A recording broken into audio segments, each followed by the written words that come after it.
Hey, what's up, guys? Welcome to the first in a series of Q&A here at True Crime Cult. I'm going to be taking your questions tonight and answering them to the best of my ability.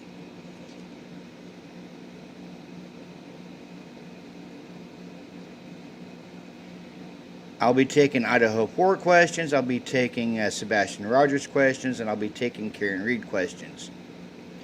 And any other questions that you can think of. Lori Merkel, do you have a question tonight?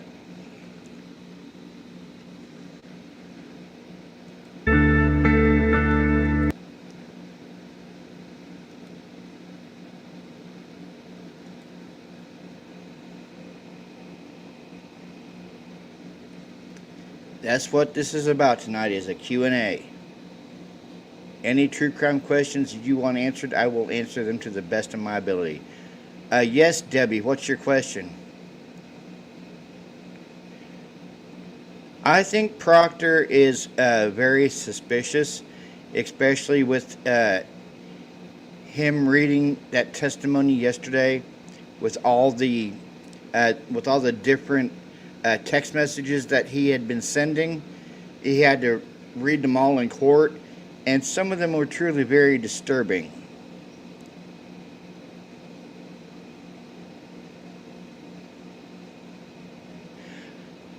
Right now, Eric, as far as the best thing that I heard is Sebastian Rogers was spotted in North Carolina, but I don't know if that's actually true and correct. That's just some things I've heard. He was spotted in North Carolina. Don't know how he got there. It could have been his mom, his stepdad, Chris Proudfoot, or his grandparents. We never really know.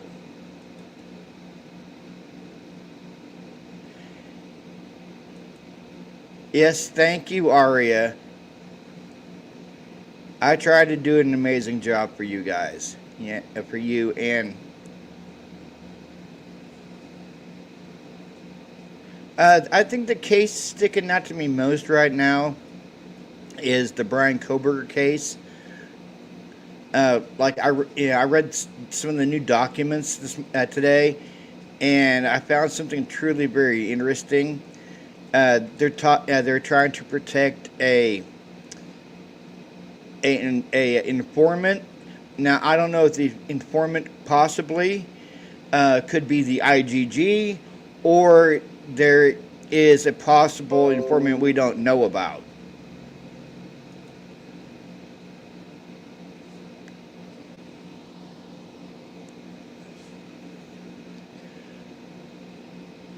Would you like to see the docs, Debbie? I can pull the docs up and show them to you. Yes, Nina. Hendersonville, Tennessee, it is a mess.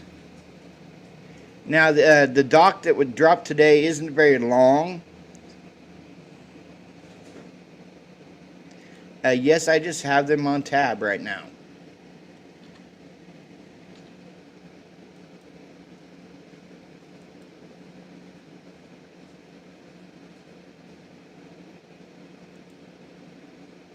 Let me pull them up for you guys.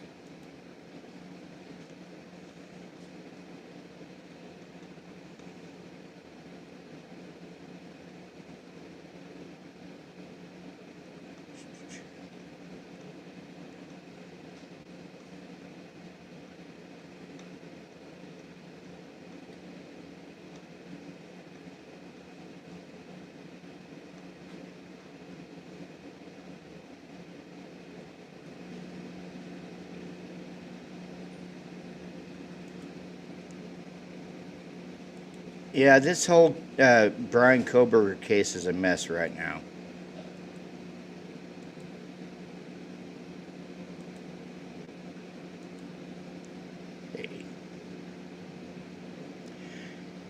Comes now the state of Idaho by and through the Latah County prosecuting attorneys and hereby moves the court pursuant to Idaho Court Administrative Rule 32G1 and Idaho Code 74-124 for a temporary order sealing Exhibit 1 of the state's third supplemental response to defendant's motion to compel discovery herein because release of disclosure would, number one, interfere with enforcement proceedings.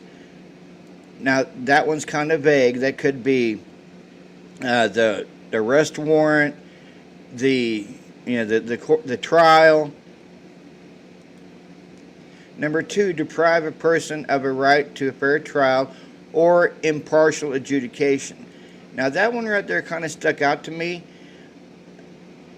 That they're saying that there's going to be no plea bargain in this case, but that impartial adjudication kind of stuck out to me, like maybe they're tossing around the plea bargain idea. I don't know. Maybe someone in chat can tell me. Constitute an unwarranted invasion of personal privacy. Now, whose personal privacy are we talking about? Are we talking about Brian's personal privacy? Are we talking about the victim's personal privacy? Disclose the identity of a confidential source and or. Now, that right there, the confidential source could be the IGG. It could be a confidential informant that they have. We really don't know. Yeah, that is true, Eric. Disclosure of investigative techniques and procedures. The undersigned seeks this protection pending a hearing on the matter. So we're going to have another hearing on this document that was dropped today. I don't know when the hearing is going to be, but there is going to be another hearing about it.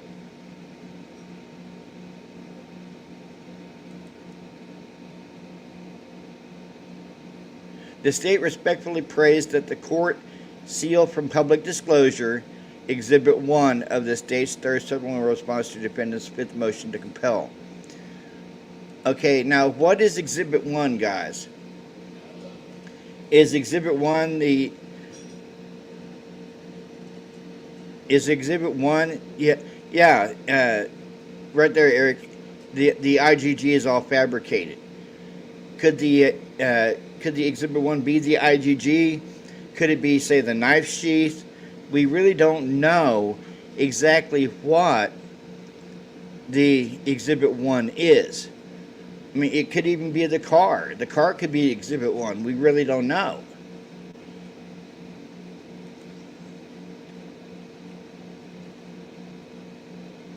Ann Taylor has confirmed that the defense does not have any objection to this motion. So obviously, Ann Taylor doesn't have an argument about the motion.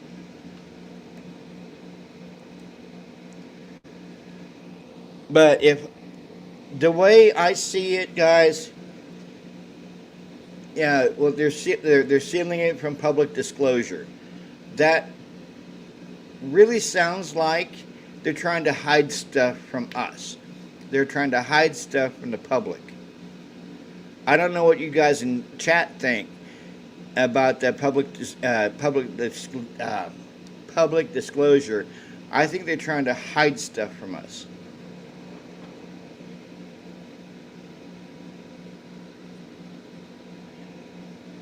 Notice number 3 says,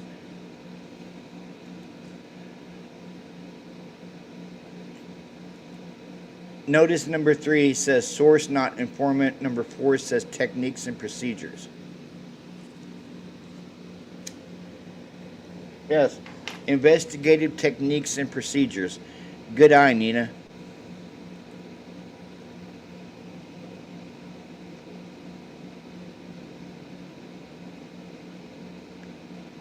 That's a very good eye, Nina.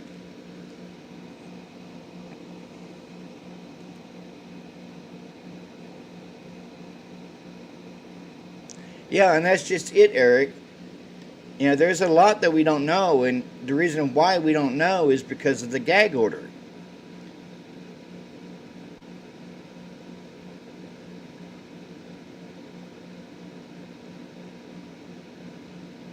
Yeah, 70%, 70 something cameras with evidence, with video in evidence. But yet, there has been no sign in any of the videos of Brian's car.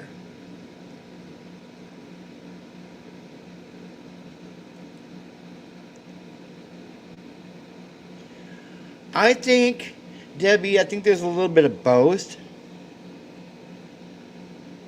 I think there is bad police work, but at the same time, I do believe that there's a little bit of corruption going on. Like the bad police work at the hearing that Brett Payne testified at, he clearly came off like a moron. He did. Brett Payne came off like a moron when he said that he was the lead investigator, but yet he has other people who are much smarter than him do his work. And when Alyssa Jennings asked him, "Well, who told you to say this?" and he says, "You did." So that technically, Debbie, is bad police work, and where the corruption comes in, where the corruption comes in, it comes in through the college.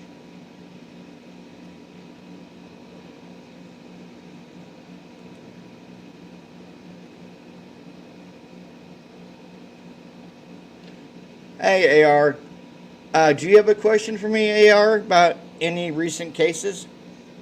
I've been answering some good questions from the chat.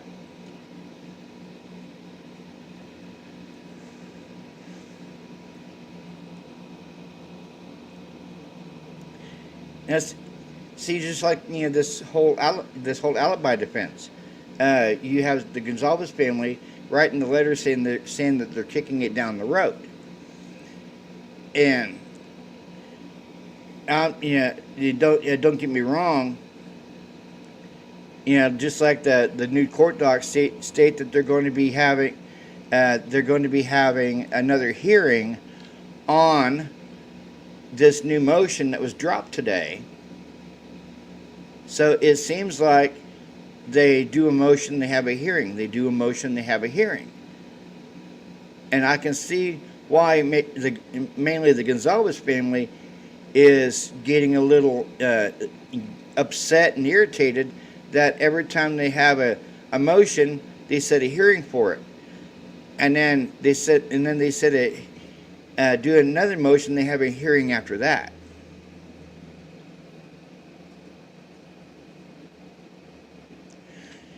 In my gut, AR, I really don't like the narrative going on, AR. I really don't. I mean, just like Brett Payne said, that there was no evidence anywhere of Brian's car being caught on video. When Ann Taylor asked him, did you see his car in any of those videos that on the routes you were searching? Brett Payne said no. Yeah, watch the narrative change rather than proof of anything being displayed. I totally agree, AR. This is a very controlled narrative by either the MPD or the FBI or the prosecution. There was no video evidence of his car anywhere around the house. And then all of a sudden, Brett Payne said they lost some things along the way. And he was referring to videos of Brian's car in and around the house.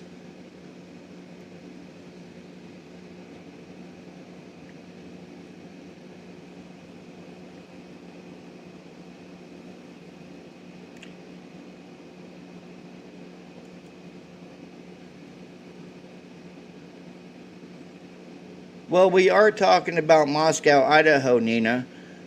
We don't know if that's true that the grand jury leaked any info, but being as it's Moscow, Idaho, uh, you got to take things with a grain of salt.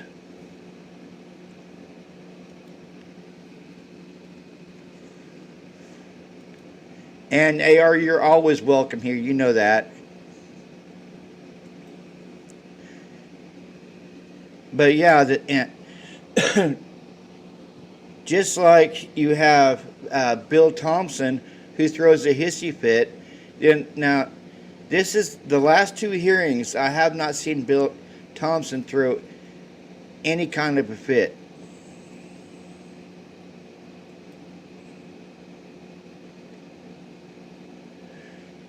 Very good question, Debbie. I do to a point think that Payne is a fall guy, but at the same time, I also feel like Mowry is a fall guy because at the hearing that Mowry was testifying at, he basically threw everyone under the bus. And Brett Payne did to a point when he was asked by the prosecutor, uh, who told you to say this, and he said you did. So I think to a point that he kind of threw the prosecution under the bus a little bit. And then the whole questioning of Cy Ray there on the stand. You had the defense asking questions, and Cy Ray specifically said that Mowry did not. It did the draft for the cast report without using the AT&T records or the cell tower data, and he said, and I quote, "You cannot do a cast report without the AT&T records or the cell tower data." And how come there's only 18% of the drive time done? Where is the other 82% of this data?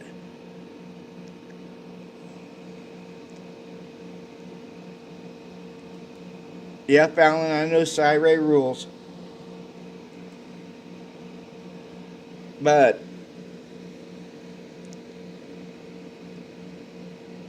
just to touch on for a minute, just to touch on the alibi. Personally, I believe Brian was where he was at in Hawaii Park, because technically, there's no cell data there. It's basically like a blind spot or a dead zone. So if he was there around the time of November 13th, 2022, if he was there and there's no cell service there, then that would explain the huge gap in time.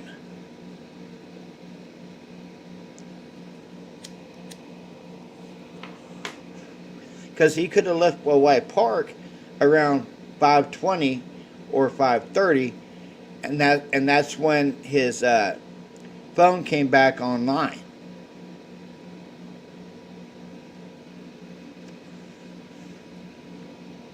You got a question on that, Heather?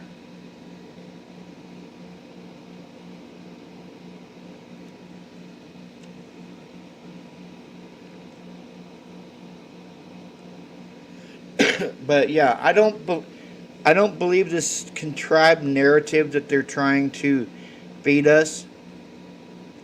Look at the Gilgo Beach serial killer case. There's no gag order in that case. There's no gag order in the Karen Reed case. There's no gag order in the Sebastian Rogers case. How come there's a gag order in the Brian Koberger case? Can someone answer me that? Why is there a gag order? And why is the prosecution sealing everything up.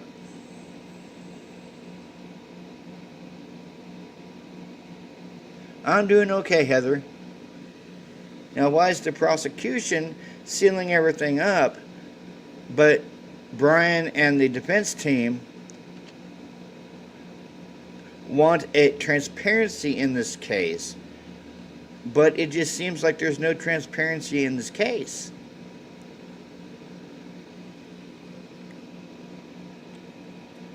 What are they trying to hide?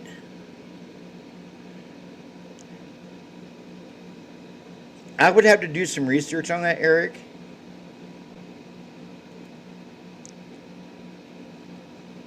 Now, I know Cy Ray did mention something about a mobile cell tower.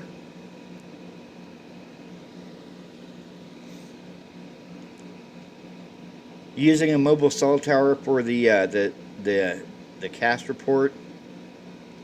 But yeah, I don't know if they used a Stingray. They might have.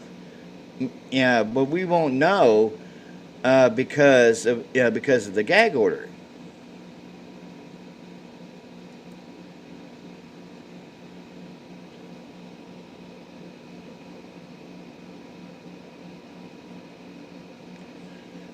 All right, thank you, Fallon.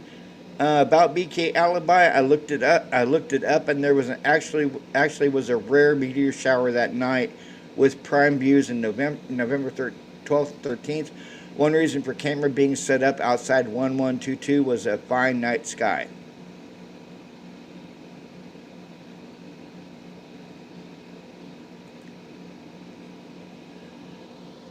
That's a very good question, Debbie.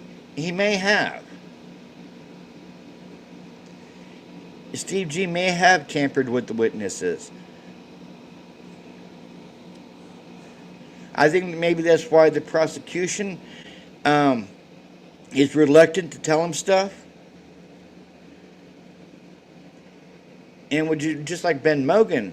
Ben Mogan has stated in an interview, the only interview he's ever did, is that he don't watch what's going on in the case or the trial. He's happy to get just emails from the prosecution. But Steve G could have tampered with the witnesses. We don't know. And who are the witnesses? Is it Dylan and Bethany? Well, Bethany's already stated that she does not want anything to do with this case or do with the trial or to do with Idaho. And her attorney has stated the same thing, that Miss Funk does not want to have anything to do with this case or the trial or Idaho or the House.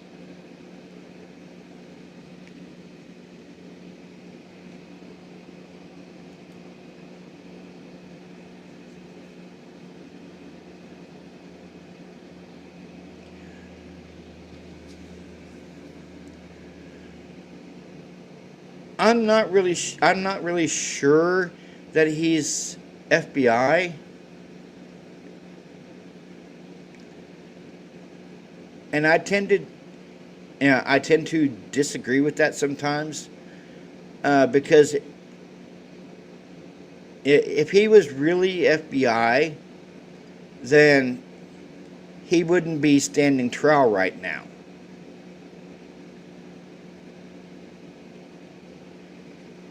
And if he was an actual FBI agent, it wouldn't be a state trial, Debbie. It would be a federal trial, because he would be a federal agent. And when a federal agent does something wrong, it's normally like 7 out of 10 that it would be a federal trial, not a state trial.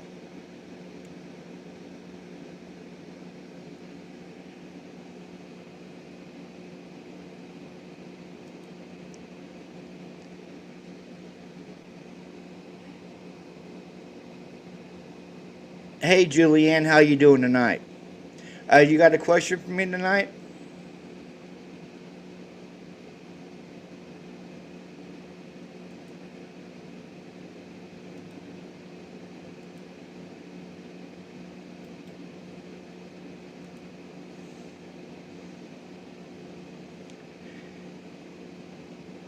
Her charming disposition unblocked Bonnie.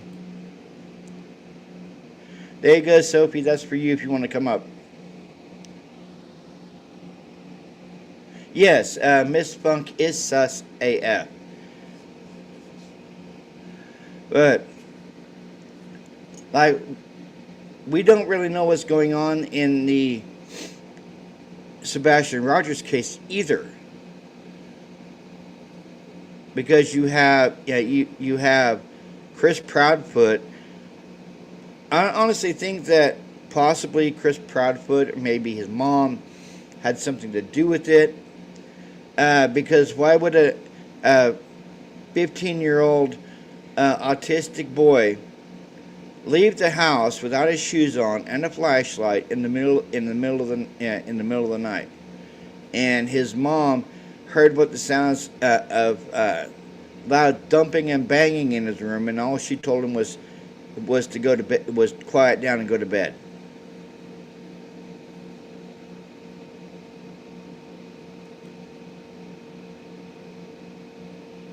Yeah, that is a good possibility, Heather. I think it's possible that the feds possibly being in the area before the 13th is because they were investigating the investigators ISP Tolleson, as well as MPD Thompson, Dr. Moore, and Stickergate cases. I'm not caught up on the Stickergate thing, but that's a good possibility. That's a very good question, Heather. Thank you.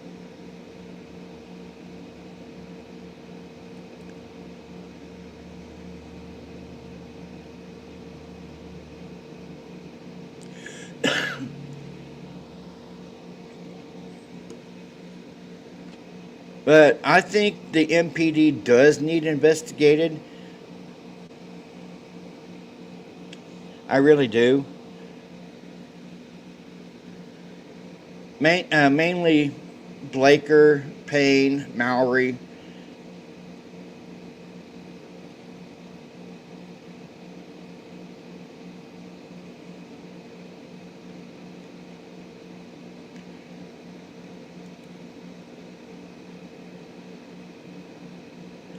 Go ahead and ask a question, Julianne. I don't mind answering a repeat question.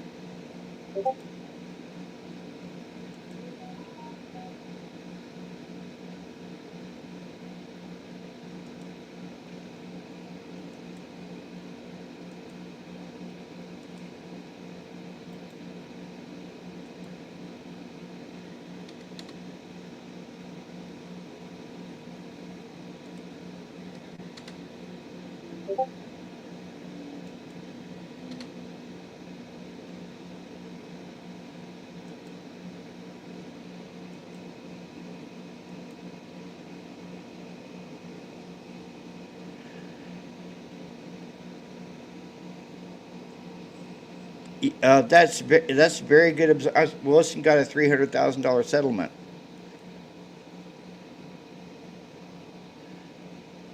I'm wondering if there's not were narcotics involved in Idaho. Uh, Maybe Dylan and Bethany. I'm not sure about the victims, but possibly Dylan and Bethany was involved somehow.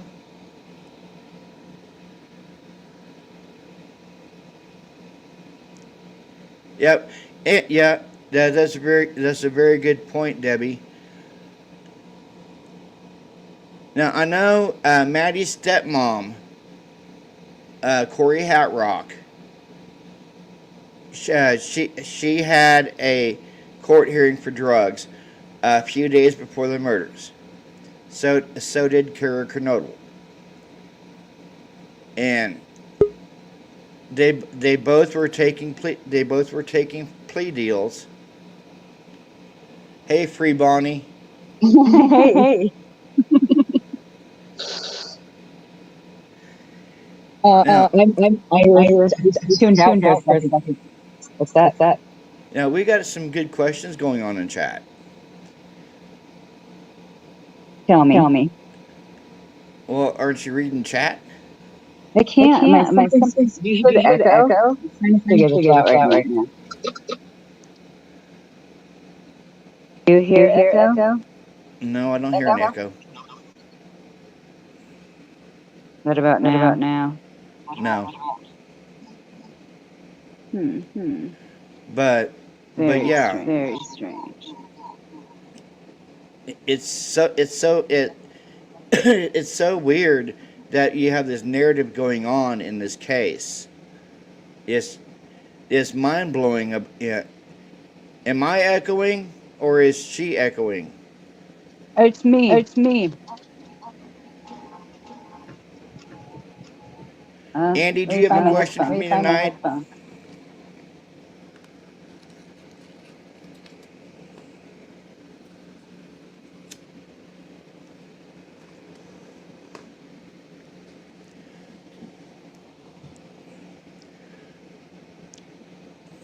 Oh, that's a very good Can you question, mute me, Robert? Julianne. Do you think Brent was involved?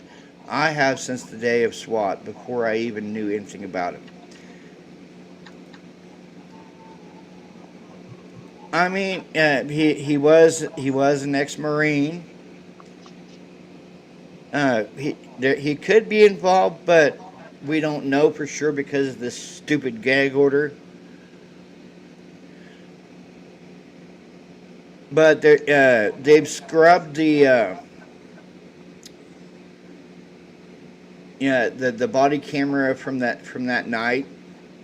I mean, I've looked everywhere for the body cam from the night that he got swatted, and I can't find it.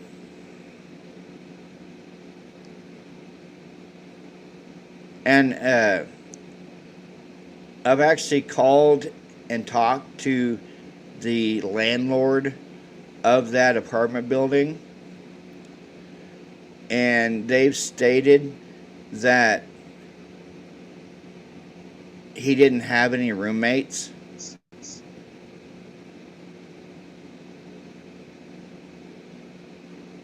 Okay, Debbie has a question for you, Sophie.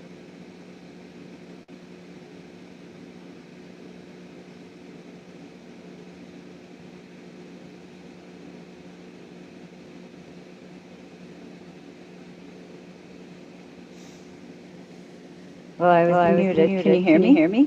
Yeah, Debbie has a question for you on screen.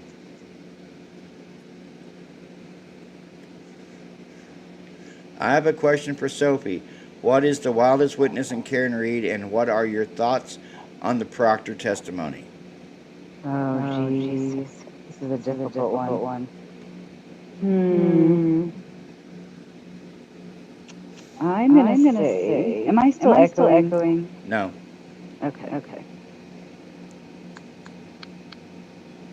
The wildest is funny. I feel like Proctor. Eric's going echo, echo. Yeah. See, I gotta mute again. Robert. Here, I gotta figure this out.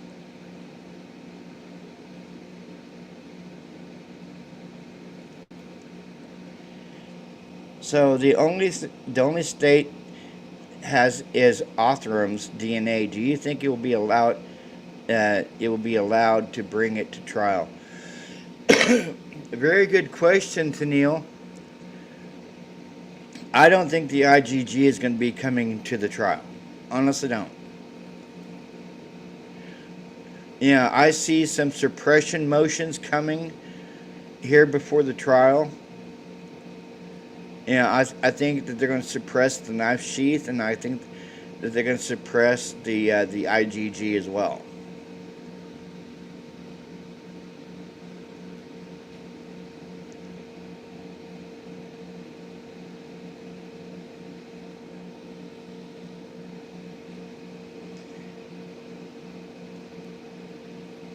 Yeah, that's a very good question, Heather.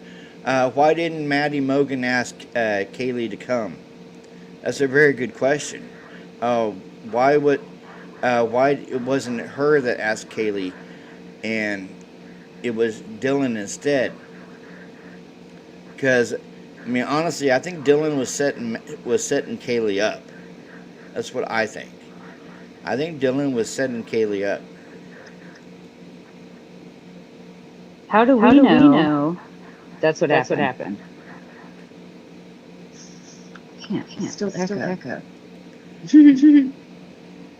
Eric says, if Kaylee thought she was a target, I don't think she would have went there. She seems to be a smart person. I don't think she's expecting anything. This is a good question. Do you believe there was a frozen shock phase? No, I don't. I don't think that there was a frozen shock phase at all.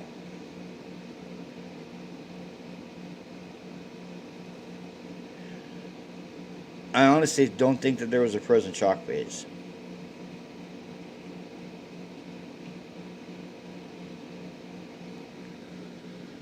Because, okay, how are you gonna open your door 3 times that night and see either she conflicts herself or Brett Payne conflicts herself in the PCA. She states, she opened the door for the second time, and she heard what sounded like, Xana crying. And then a paragraph down, she states she opened the door for the third time after she thought she heard Xana crying. So which one is it? Is it you open the door for the second time and then you open the door and hear her crying, or you open the door for the third time and hear her crying, and then the third time she miraculously sees the killer walking past her door? Now, do we even know if she actually saw Brian that night, or if it was dark in the house to where she couldn't see him?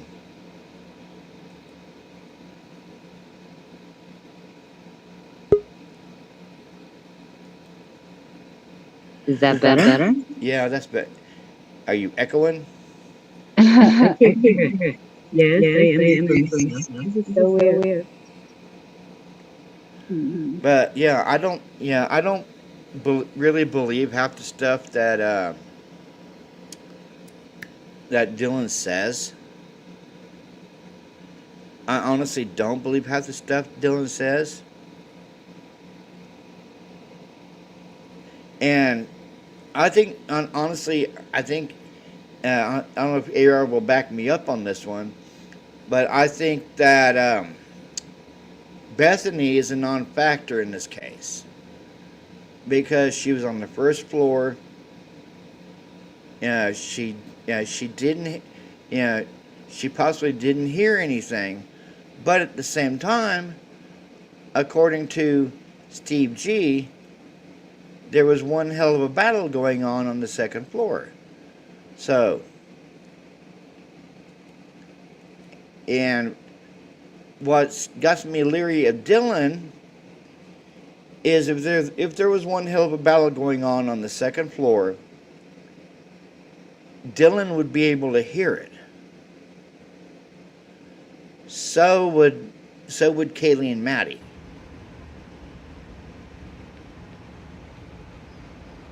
What about You back? sound check? Kind of. I think it's still echoing. This is so strange.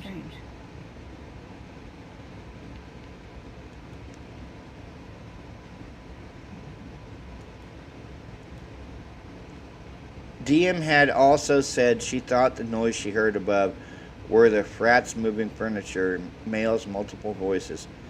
Now, see, I haven't heard that. I've read in the PCA where she says she thought she heard the sound of Kaylee playing with Murphy. Who said that? Who said that?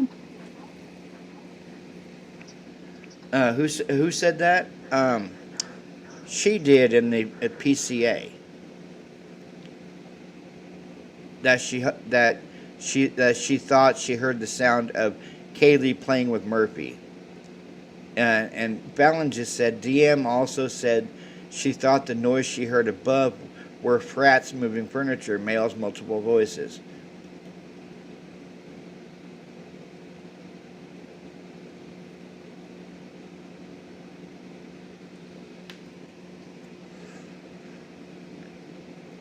Yeah.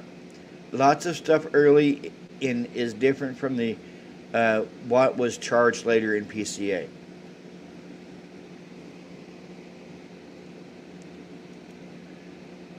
I Now, don't know. I don't know why I'm echoing so bad. Sorry. now I don't need, I don't even think JD was there that night. Jack Decor, because he came over in the morning with one of his roommates woke him up, and he came over to the house. So I don't know if Jack D was actually in the house that night.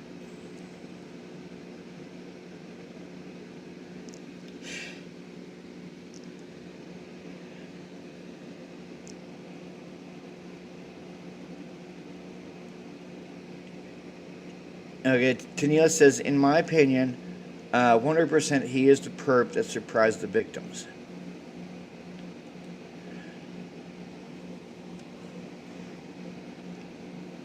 Uh, AR, brother, do you want to get involved in this on panel? We can field questions. But yeah, I don't, just there's certain mechanisms in this case that scream narrative. That totally scream narrative. But is it the narrative of the police? Is it the narrative of mainstream media like Nancy Grace and Banfield, or is it the narrative of Bill Thompson and some crooked cops?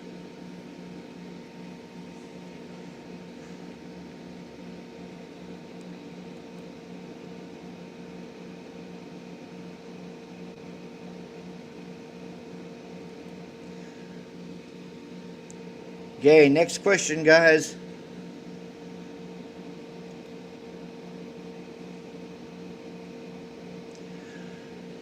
Um, I'm I'm starting to wonder on that. Yeah. Do you think the public opinion is changing in with the recent hearings? Uh, there's a possibility that the public opinion is changing, but I don't think the people in Moscow's opinion are changing because it happened there, and that's why Bill Thompson is fighting so hard from getting it moved out of Moscow, because he thinks he can get a clean jury in Moscow. And personally, I don't think he can get a clean jury.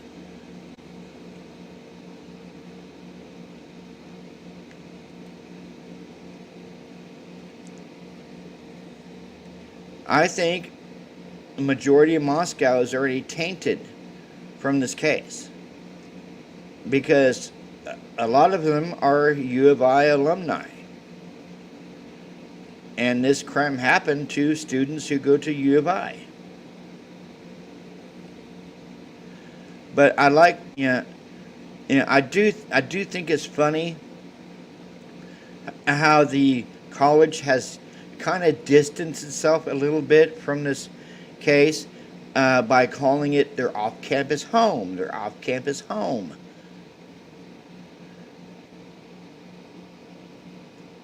Even though we've heard from body cams with Blaker that they referred to the house as a sorority house.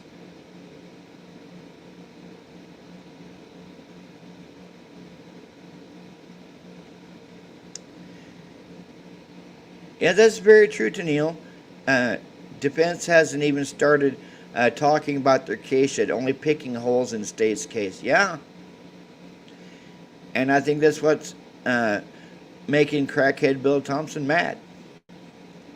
Because at the last hearing, a lot of people saw him. He wouldn't even talk during the hearing. He had his head down, looking at his notepad, and he was turning purple.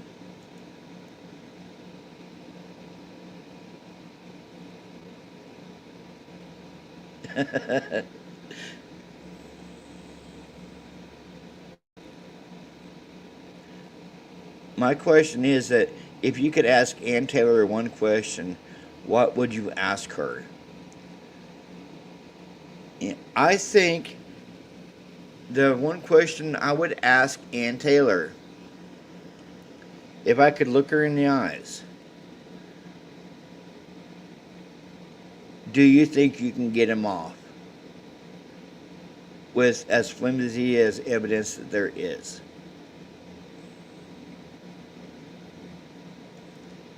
Do you think that you can get him to walk?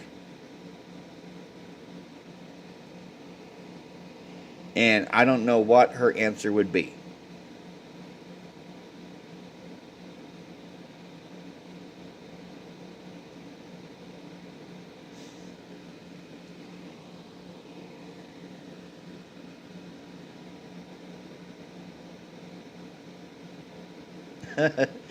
Eric P., tell her you're a mod. Oh, very good question. Question to Ann Taylor: Why is your son on the Why is your son on the Coomers Here Google Pic files? That's a very good question. Why is your son on the Coomers Here Google Pic files?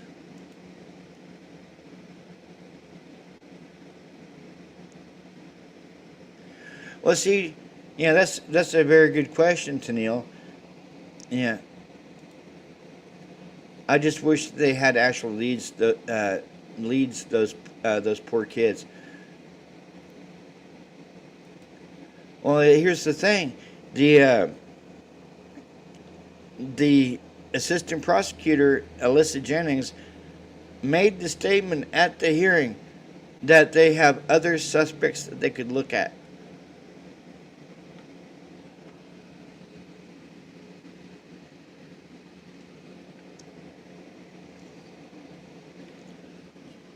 But what other suspects are they talking about, guys?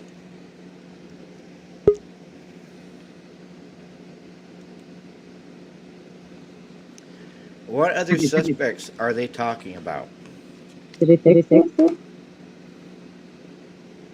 I don't think so. Hmm. Bonnie's here, Twizzlestick. At least I think she's here. I hope she's there. Twizzlestick said, "What happened to Bonnie?"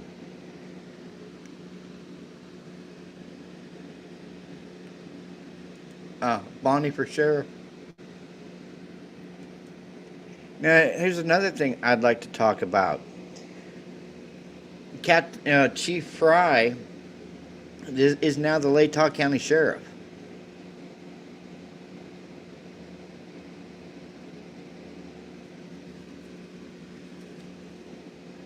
He win? Huh? He win? Yeah, Chief Fry is now the Latah County Sheriff. All right, because elections were like 23rd or something. Yeah, he won his election.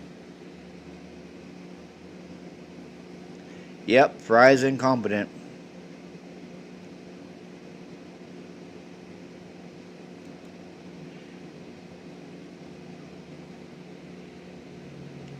Idaho Green. Idaho Green. Heather, I'm putting a pic in Discord for you. Bonnie M's here.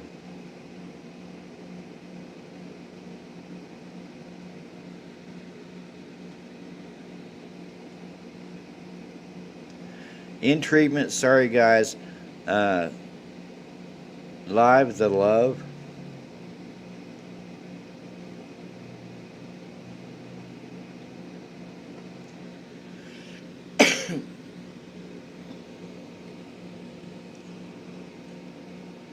Yeah, but I don't know why I'm echoing. I have echo cancellation off. I have used all 3 of my earbuds.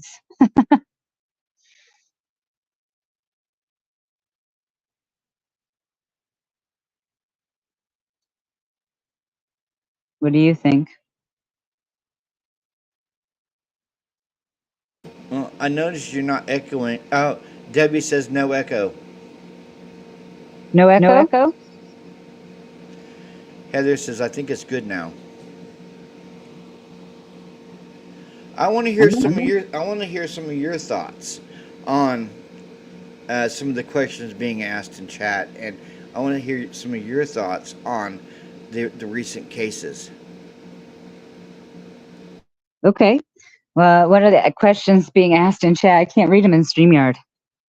I can't see it at this moment because I missed half of them. Last thing I see here, because every time I go, it kicks me out. I have Chisel Stick. Hey, I still have an echo?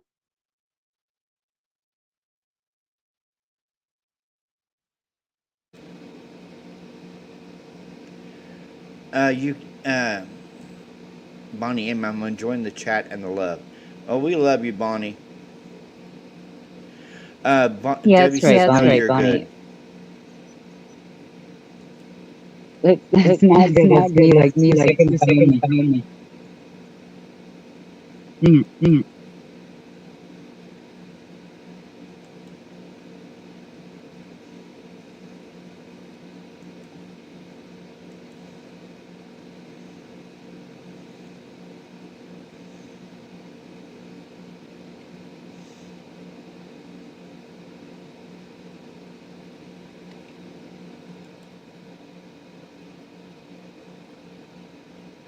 Is that better, Miss Tennille?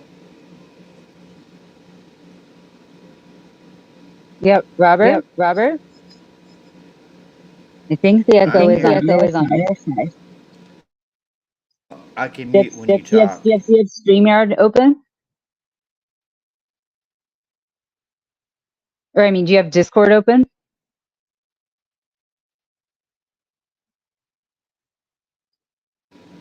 No.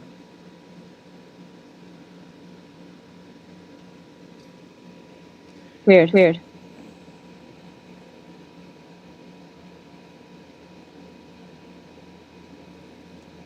I don't want to bug everybody's ear. Here, I'll mute when you talk.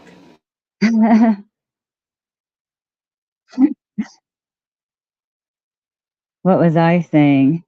I think you asked me about sus people in sus situations. Is that what he asked me, chat? I'll mute Robert and you can ask me question. Okay, go ahead. Tennille says that's much better. So when you talk, I mute. Okay, Heather sent me something in Discord. Let's see what Heather sent me.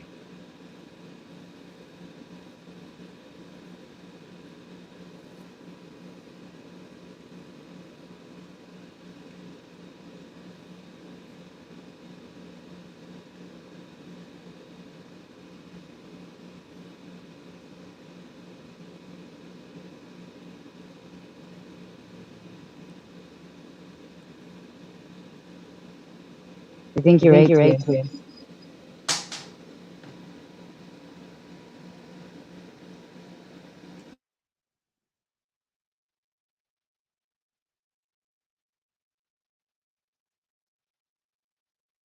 So are you saying, Heather, that uh, uh, Chief Fry lost the election?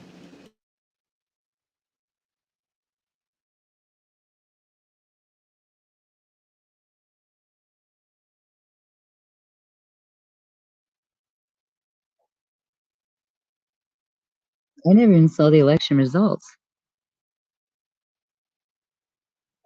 I can pull up on this. I can pull them up. Yeah, pull them up.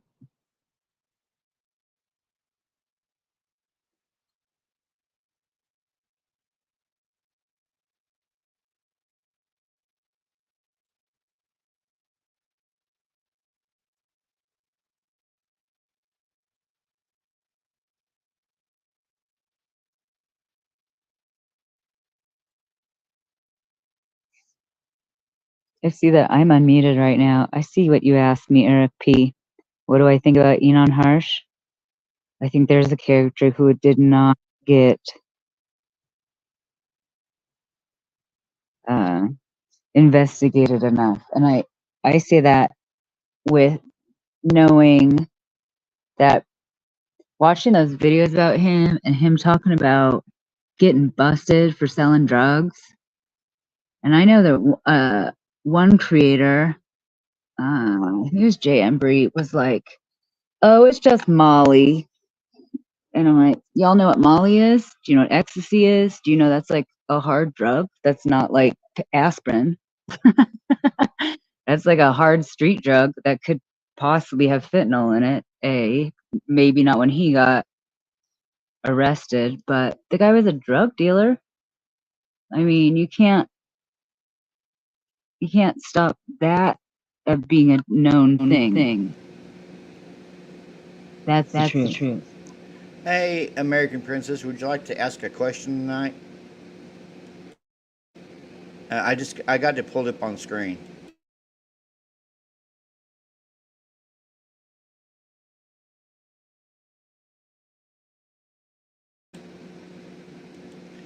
Jason Stukes, 3,080 votes. County Sheriff Richie Skiles won. And County Prosecuting Attorney W. Bill Thompson, who was a Democrat, he won his election.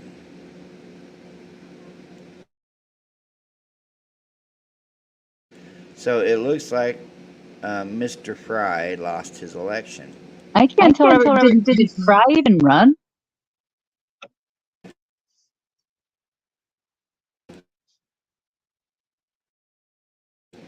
He got beat by Skiles.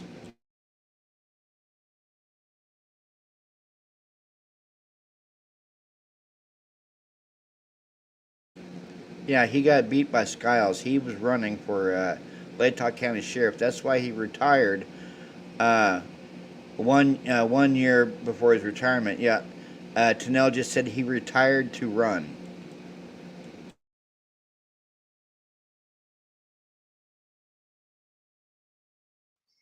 Little Mosca comment. I mean, like I said from the beginning of all this, there is a huge drug corridor through Highway 55, and whatever cross highway that goes across the top of the country, North Dakota, I don't know, Montana, whatever that name is, that goes all the way over to New York and to Seattle. There's things going on.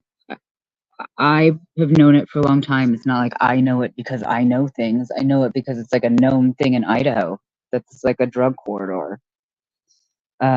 Much like all the other sketchy things that are happening at Bosco, but there's so much involved in this case that is just not known. So everything is speculation. It's a trip. It's a real trip. Like there's no right and or wrong answer until we get to court and actually see evidence.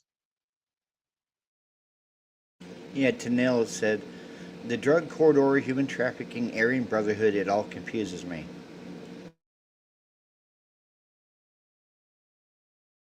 Heather Fitzgerald said, same with Columbus area in Ohio, Texas, and Georgia. I think like Nina would have a good idea about that. Like Nina Kelly obviously would have a better comprehensive answer about like drug things, but I think like maybe not necessarily drug corridors, but like I think drugs are just a huge problem in our country, and we have and I think it's something that tends to happen to in a weird way affect poor communities worse. And so I think like communities that have been lost jobs and things like that, like parts of Ohio or or Northern Idaho has always been a haven. I've been here for almost 30 years, and it's always been a haven for um, anti-Semites. It's pretty frightening, to be honest. But it's a known area. That's not like some hidden thing. Like, you could ask pretty much anyone here, and we would tell you that there's probably Klan members in Northern Idaho. I mean, it's not hidden. It's disgusting, but it's not hidden.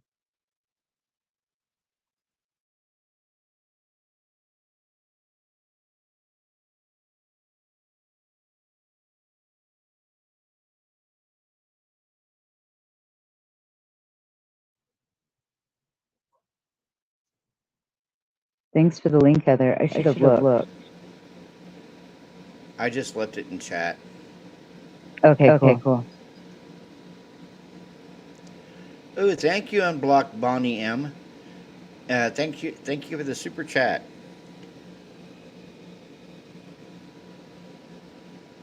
I'll answer. I can answer that for you.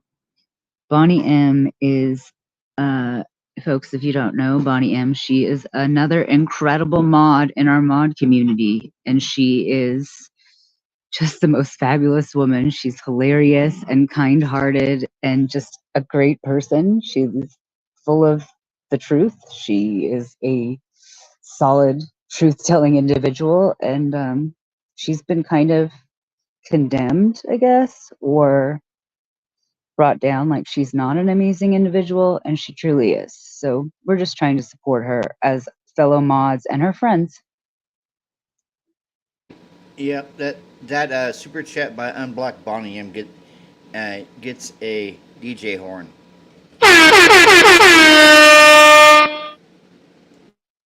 I love that. That's awesome, Robert.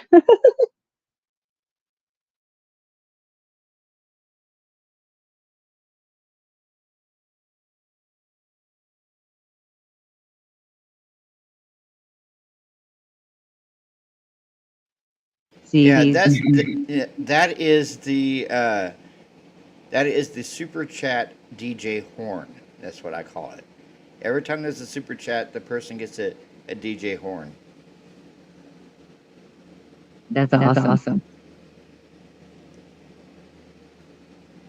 It's better than the one I had picked out that said that said holy you know what.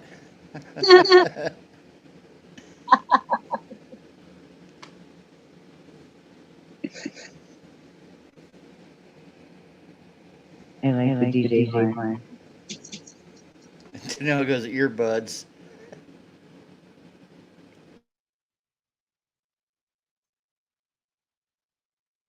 Oh, you're muted. Let's see. I'll read the rest of the chat thing here. Oh, Heather, my uncle worked DHS for years, human trafficking organs, not so much the Southwest Avenue kind. Though he did work those cases, he did mostly do the organ stealing kind. That's scary, Heather. Robert, does that still go on? What? Organ stealing. Oh, organ harvesting. Yeah, organ harvesting still goes on. And they sell the organs on the black market.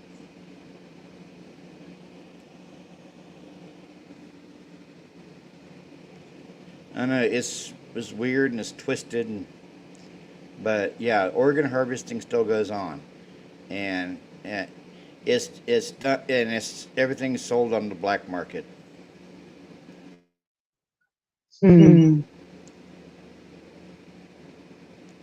And the dark web. Yeah, the dark web.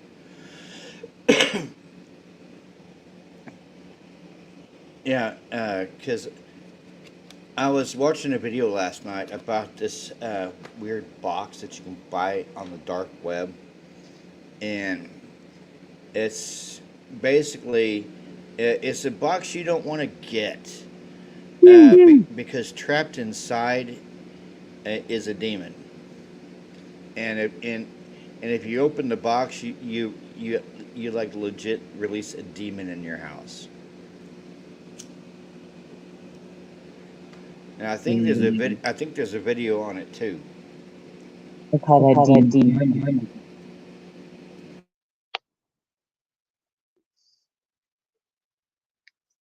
Hmm. Oh my gosh, Heather. They take the organs they have orders on? Jeez. That's just kind of disgusting.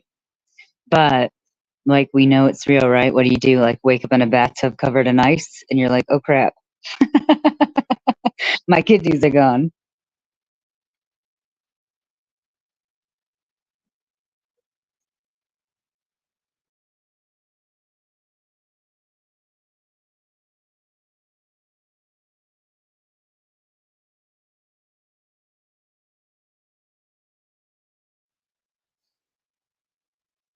They should harvest organs from bad people, right? If they're gonna like harvest organs and you really only need one kidney.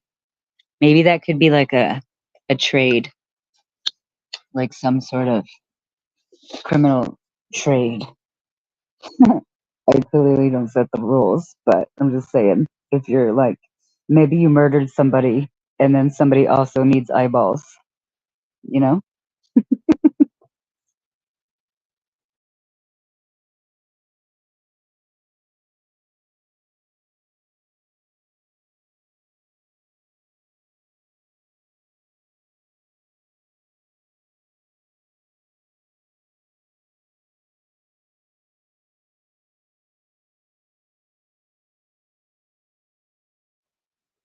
Chanel doesn't think that somebody's gonna spend like 99 cents on bags of ice. I don't know how much a bag of ice is, Chanel. Good point, though. Yeah, they're probably not gonna try to save you.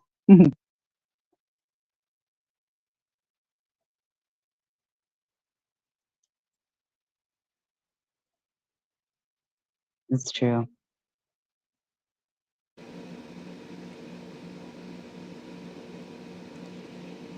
Yeah, don't ever get anything off the dark web.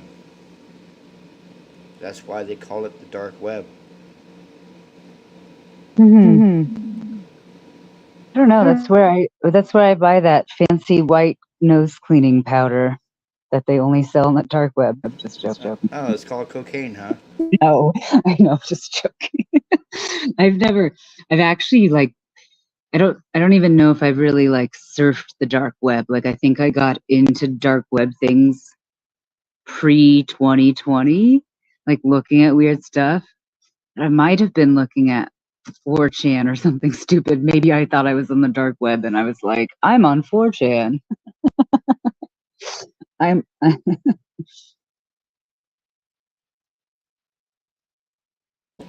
Do you want to see what the die buck box looks like? yep. Chat. Do you want to see what the die buck box looks like? It's that box on the dark web that they warn you not to get. Eric P goes, you might have been on Amazon, LMAO.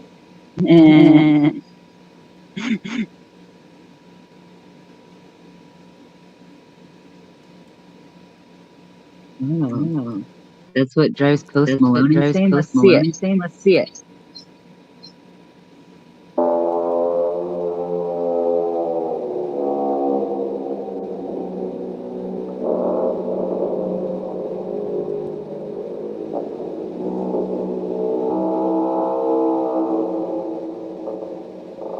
Ladies and gentlemen, what is going on? Welcome back to the channel. So you're probably wondering, what is a Dybbuk box? Apparently, these are boxes with demon and spirits trapped inside them, sealed with candle wax, and they're being sold on eBay. Now, what are the chances that these things are real? Probably slim to none. I tried talking Bree into joining this video with me, and if you're familiar with my channel or you've seen our Dark Web Mystery Box video, you know how she felt about being there in that situation. So you probably understand why she didn't want anything to do with me checking out a demon box being sold on the internet. Alright, first things first. What would a scary video be without the head cam? Let's light this candle. Now the mood is set to be nice and spooky for you guys. I'm pretty sure this is fake, but there's always that what if in the back of your mind. What if there really was a spirit captured and I have it sitting in my house right now. I also received a little letter inside the package, so let me read this to you guys so you can get the full understanding of what happens when you order one of these items. Dear buyer, thank you for your purchase. This Dybbuk box was put together by a practicing witch of the black arts. Please be warned that tampering with a Dybbuk box can result in demonic attachment, so I highly recommend if you are buying this item, you are adding it to your collection and not tampering with it. People who have opened Dybbuk boxes in the past have had results affecting their personal lives in many negative ways. Please be aware that Dybbuk boxes are not toys. They contain evil, dark, and dangerous energies to have around you, your household, or life. Even bringing it into your home can cause unexpected activity, occurrences, and attachments, so please handle these items appropriately. It is unknown what spirit or demon was trapped at the time of the ceremony, so please take this letter seriously. Please do not open. From the Hunter of Souls. Ooh. Alright, so here's what's gonna happen. So the first thing that I'm gonna test out this box with is a EMF detector. This is a ghost meter, but it actually does detect electromagnetic frequencies, electromagnetic fields. So I've tested this out. It works on the light switches on the wall. It works on like plug outlets. This thing will pick up electromagnetic energies. And if you're holding it in the air, if it starts beeping while it's in the air, it's said to say that there is some kind of electro energy around you, and that's what's making it beep. Alright guys, so this is actually my first time trying any of these tests on the box. I wanted to include you guys and do it at the same time with you. So let's give this a shot. Let's see if it picks up any kind of electromagnetic readings out of this box. So here we go. The meter is now at 0 on the EMF reader, and I am going to scan around the box. And if it starts beeping, that means that it's picking up some kind of electromagnetic energy.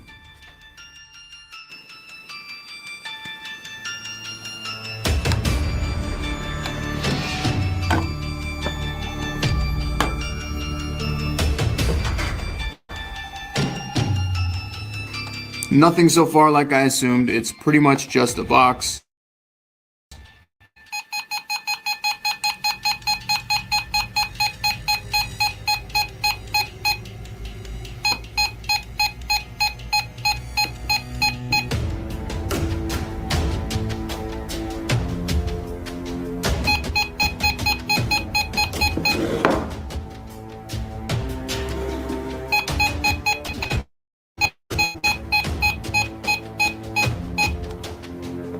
So that's pretty interesting.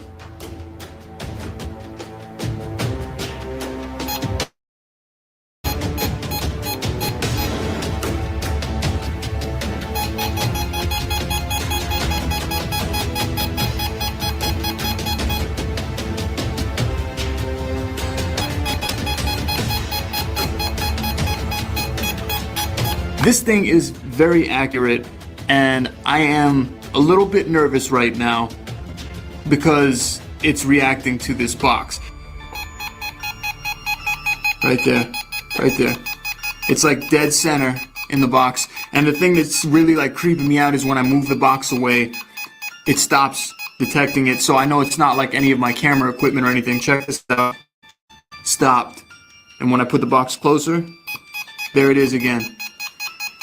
So that means either there's some kind of electric current inside of here or some kind of technology that could be making this beep, or B, there is actually some kind of energy. Well, there's definitely an energy coming from this box. Oh, and you know what? Let me show you guys like underneath the table so you don't think there's like something stuck to the bottom of the table. That's why I got this thing on, so I can let you guys see what I see.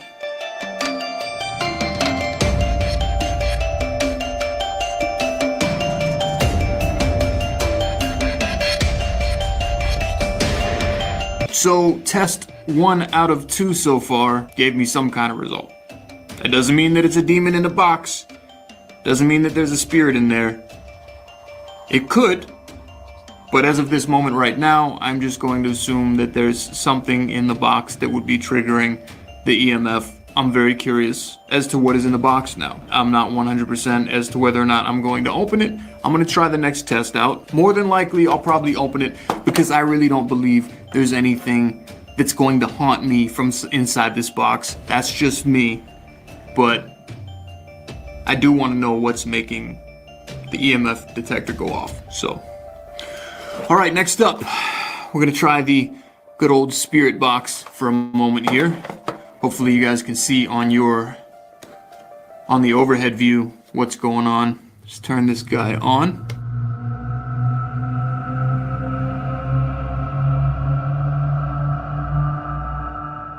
Are you angry that you've been locked inside this box for so long?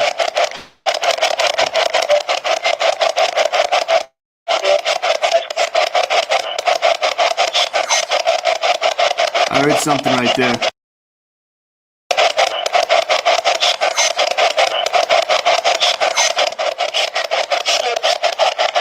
If this is a spirit trying to communicate, do you want to hurt people?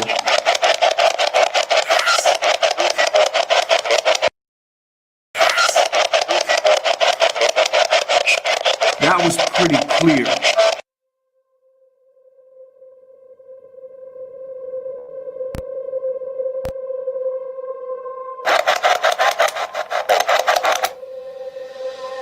I heard some whispering. I'm definitely gonna have to analyze that in the post-editing and see what those whispers were saying.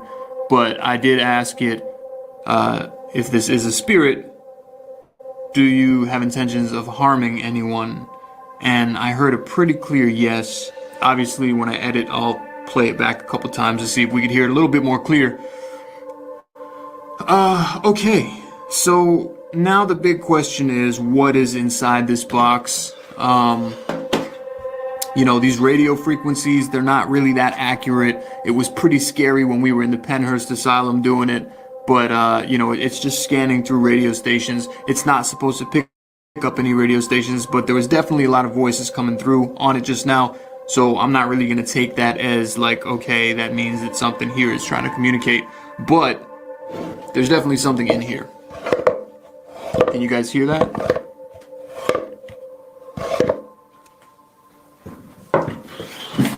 Alright guys, I can't take it anymore. I need to know why this thing is beeping when it's next to the box. I'm gonna crack this box open right now, and we're gonna take a look inside together and see what is making this thing beep. There's gotta be some kind of technology in here.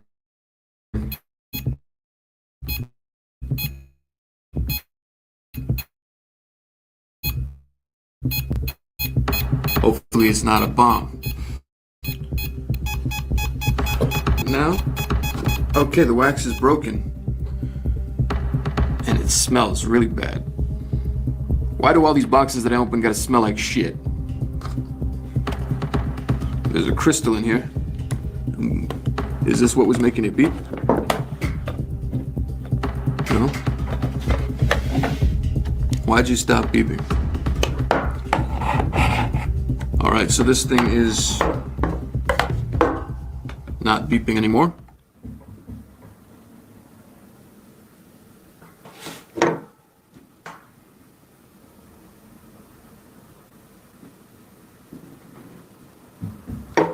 What the fuck?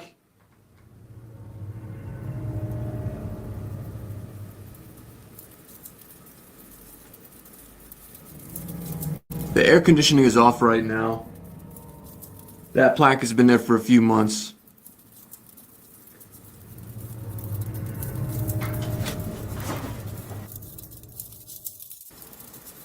Guys, there is nobody in this room except me right now. I mean, look, you can look all around. Here's my hands. There it is again. Whoa.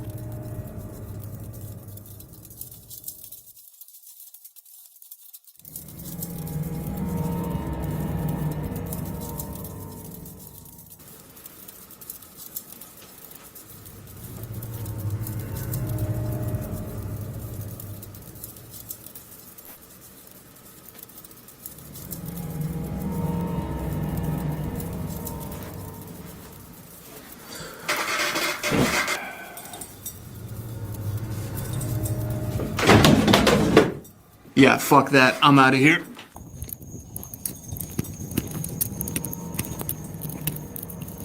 All right, successfully in the car.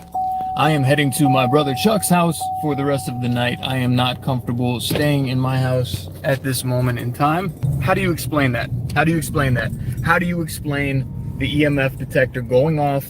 It was picking up some kind of electromagnetic field inside the box, and the minute that I opened the box, it was not picking up any kind of energy at all.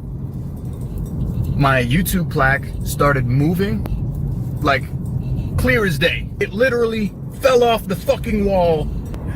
I can't come up with a logical explanation in my mind as to how that could have been moving. Nothing that I could think of would make that seem normal.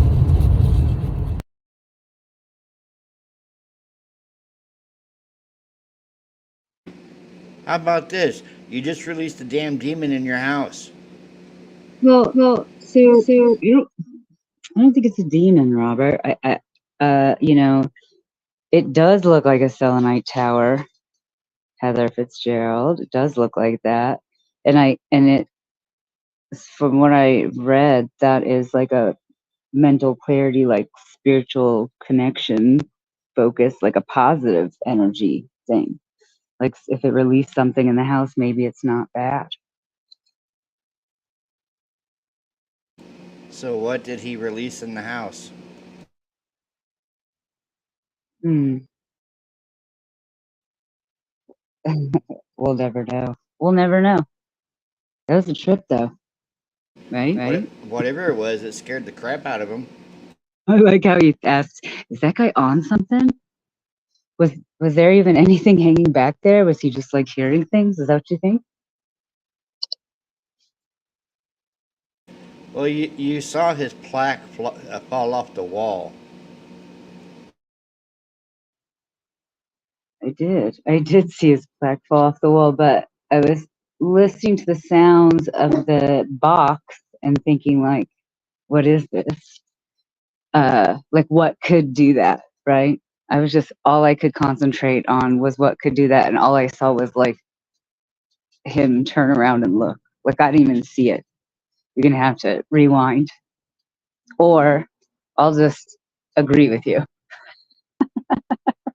because the sound is incredible in that machine, right? Like, if I die and talk to you guys, like I said, chat, I'm gonna come back and make nice sounds and not like like like weird metallic noises. Do you want to hurt people? Yes.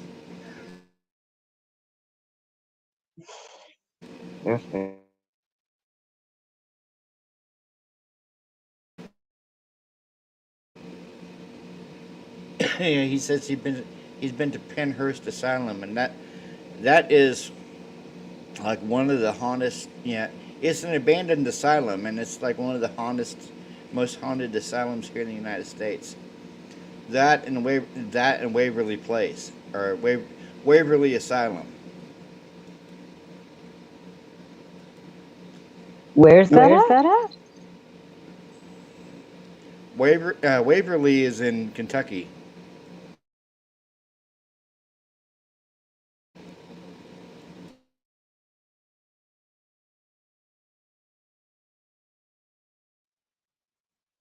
I see people mentioning Too Fast, Too Fleas, but I don't see her in chat.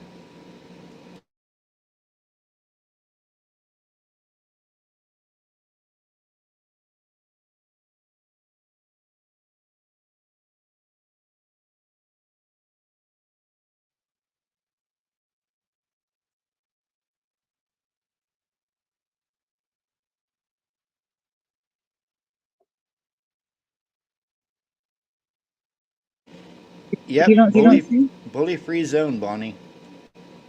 Mhm. Now, have you guys seen the new video I dropped today? If you haven't, I can play it. Watch it. Let's do it.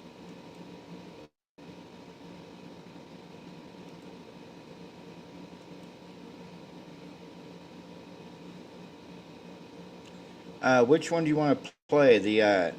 Uh, the uh, the unveiling of BTK's terror, or the other one, uh, inside look at Case Idaho 4 update.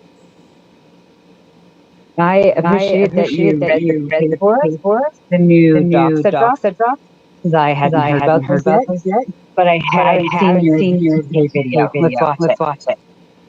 The BTK one. Yeah, I didn't get a chance to see it yet.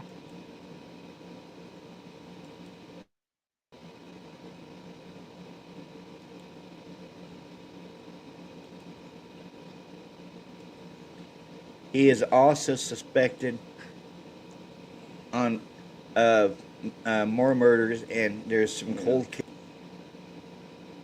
Play from the beginning.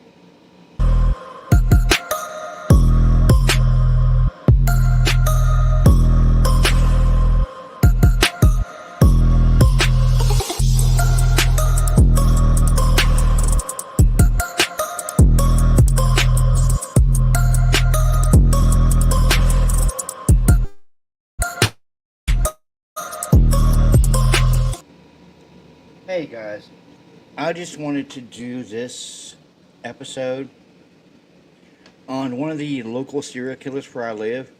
And now you might all know him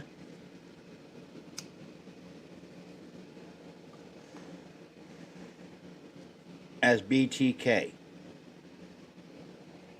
But I'm going to go into a little bit of backstory about him, his life, his murders, and I want you guys to come along with me.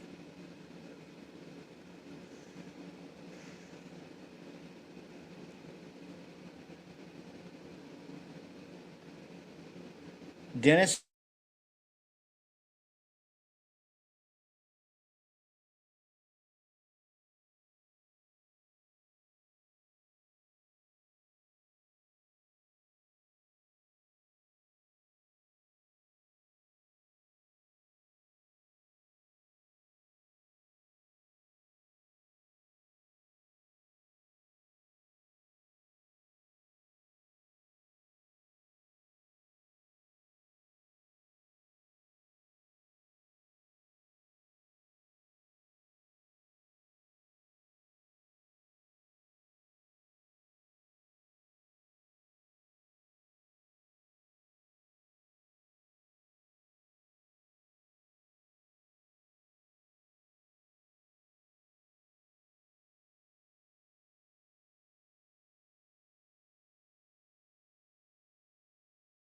police. Okay, hold on, guys. Describing the details of his crime.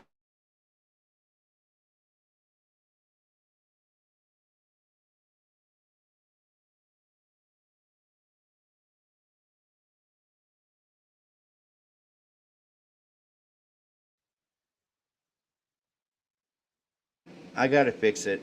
Yeah, they said they're not hearing it. They said they're not hearing anything. All right. We got this. Sent taunting letters to police and media outlets describing the details of his crimes. After a 13-year hiatus, Rader resumed sending letters in 2004, leading to his 2005 arrest and subsequent guilty plea. He is currently serving 10 consecutive life sentences at the El Dorado Correctional Facility in El Dorado, Kansas. The eldest of four sons, Dennis Lynn Rader, was born in Pittsburgh, Kansas on March 9th, 1945, to a bookkeeper, Dorothea May Rader, and in which she died in 2007, and Kansas gas service worker William Elvin Rader. He died in 1996. Rader grew up in Wichita. Both parents worked long hours and paid little attention to their children at home. Later, Rader described feeling ignored by his mother in particular and resenting her for it. That's the typical serial killer. They always have some type of mother issue or mother fetish. From a young age, Rader harbored sadistic sexual fantasies about torturing trapped and helpless women. He also exhibited uh, zoo sadism by torturing, killing, and hanging small animals. Rader acted out of sexual fetishes and voyeurism, autoerotic asphyxiation, and cross dressing. He often spied on female neighbors while dressed in women's clothing, including women's underwear that he had stolen, and masturbated with ropes and other bindings around his arms and his neck. He is truly a sick individual. Later years, during his cooling off periods between murders, Rader would take pictures of himself wearing women's clothes and a female mask while bound. Later, he admitted that he was pretending to be one of his victims as part of a sexual fantasy. However, Rader kept his sexual proclivities well hidden, and he was widely regarded in his community as a normal, polite, and well-mannered person. From Wichita Heights High School, Rader attended Kansas Western University. He received only mediocre grades and dropped out after 1 year. Rader served in the United States Air Force from 1966 to 1970. On discharge, he moved to Park City, a suburb of Wichita, where he worked in the meat department at IGA Supermarket, which is now Leakers, which was also where his mother was employed as a bookkeeper. Rader married Paula Dietz on May 22nd, 1971. They had 2 children, Carrie and Brian. He attended Butler County Community College in El Dorado, earning an associate degree in electronics engineering, a bachelor of science degree, majoring in administration of justice. Naturally, he's a serial killer, so he's going to want a justice degree. Initially, Rader worked as an assembler for the Coleman Company, an outdoor supply company, before working at the Wichita-based ADT Security Services from 1974 to 1988, where he installed security alarms as part of his job, which he did. Many cases for homeowners concerned about the BTK killings. Rader was a census field operations supervisor for the Wichita area in 1989 before the 1990 federal census. In May 1991, Rader became a dog catcher and compliance officer in Park City. Now, I've heard stories that he was kind of a prick when it came to compliance. He would measure exactly how high your grass was with a tape measure, and if it was over an inch, he would write you a ticket for high grass.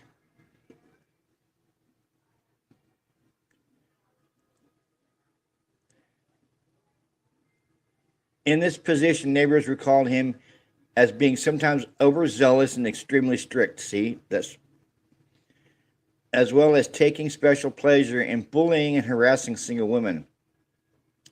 One neighbor complained that Rader killed her dog for no reason. Rader was a member of Christ Lutheran Church in Wichita, and at one point he was elected president of the church council.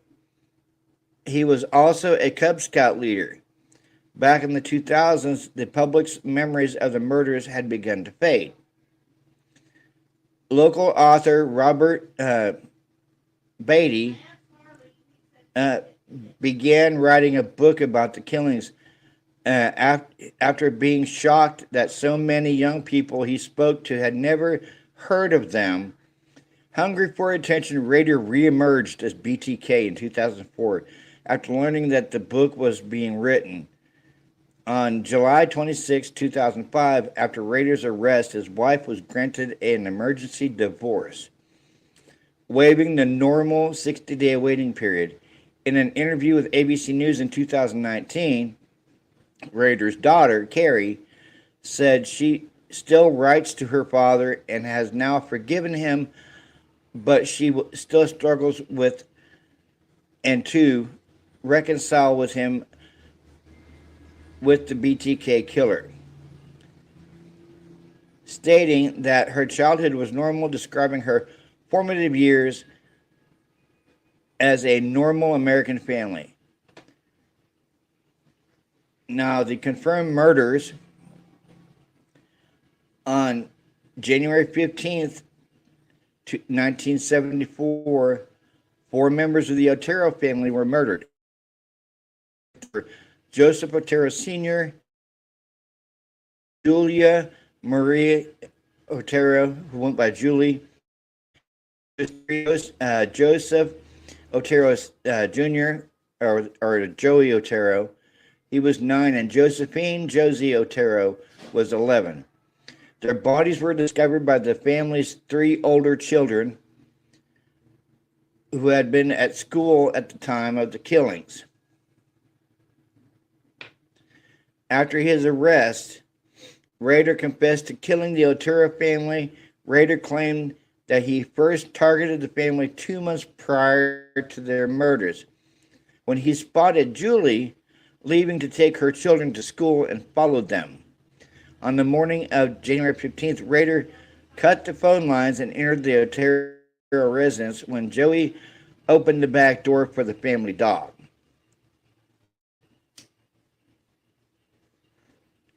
Rader told the Otero family that he was a wanted man in California before he ordered them to lie on the living room floor at gunpoint. Then he led the family into the bedroom and bound them with rope he had prepared. Joseph and Joey were on the floor while Julie and Josie were on the bed. The wrists and feet of Joseph and Julie were restrained.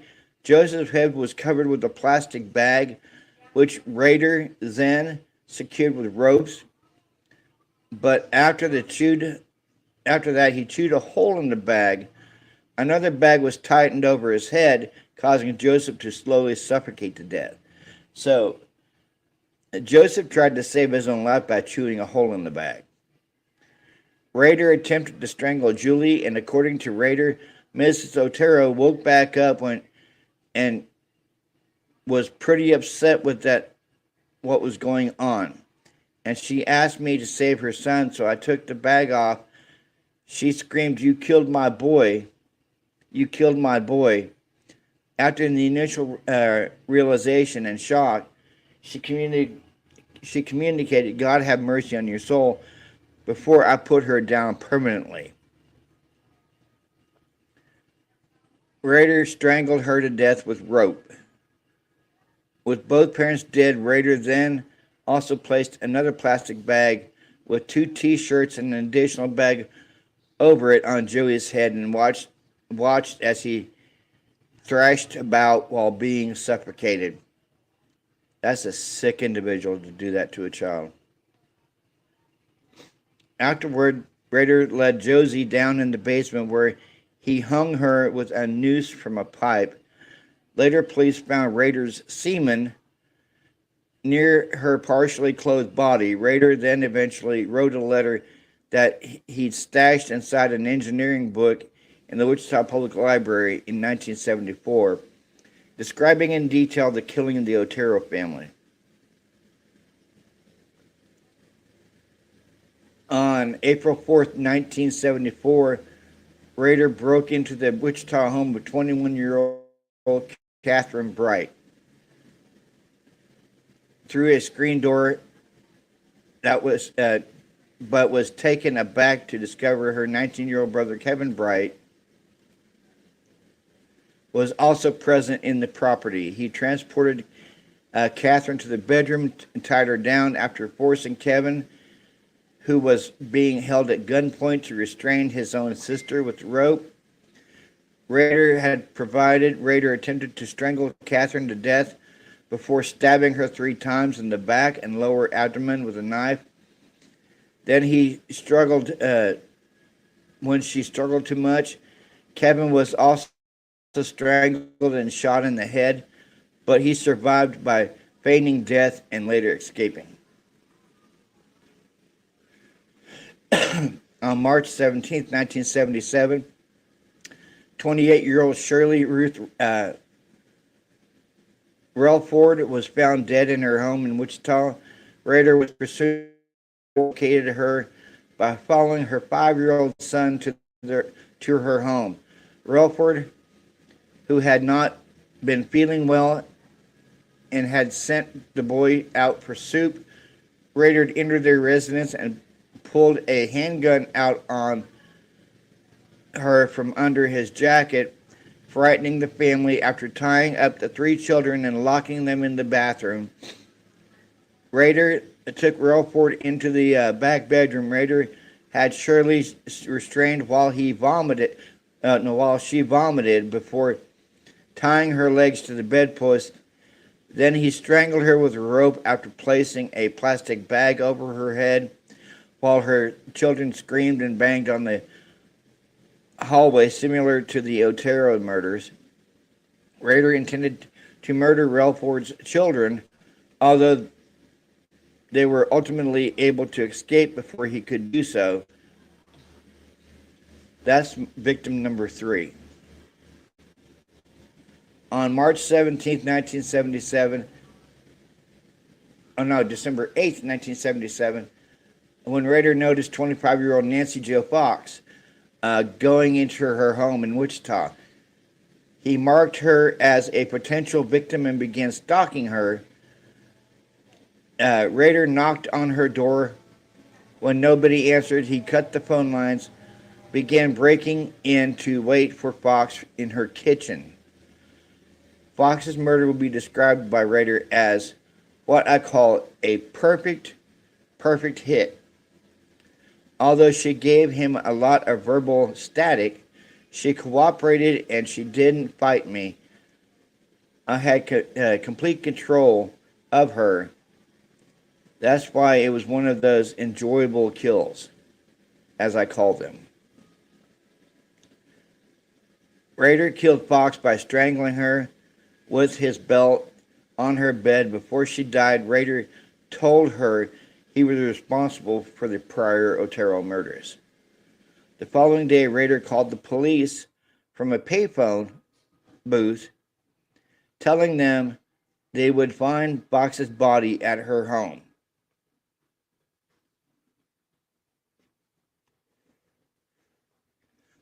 On February 10th, 1978, Rader sent another letter to television station KAKE, Cake Channel 10, in Wichita, claiming responsibility for the murders of the Oteros, Bright, Vianne, Relford, and Fox. Yes, her name was Shirley Vianne Relford. He suggested that many possible names for himself, including BTK. He demanded media attention in the second letter, saying, "How many do I have to kill before I get a name in the paper or some national attention?" A poem was enclosed titled, "Oh, Death to Nancy," a parody of the lyrics to the American folk song, "Oh, Death." In the letter, he claimed to be driven to kill by Factor X, which he characterized as a supernatural element that also motivated Jack the Ripper and the Son of Sam and the Hillside Stranglers.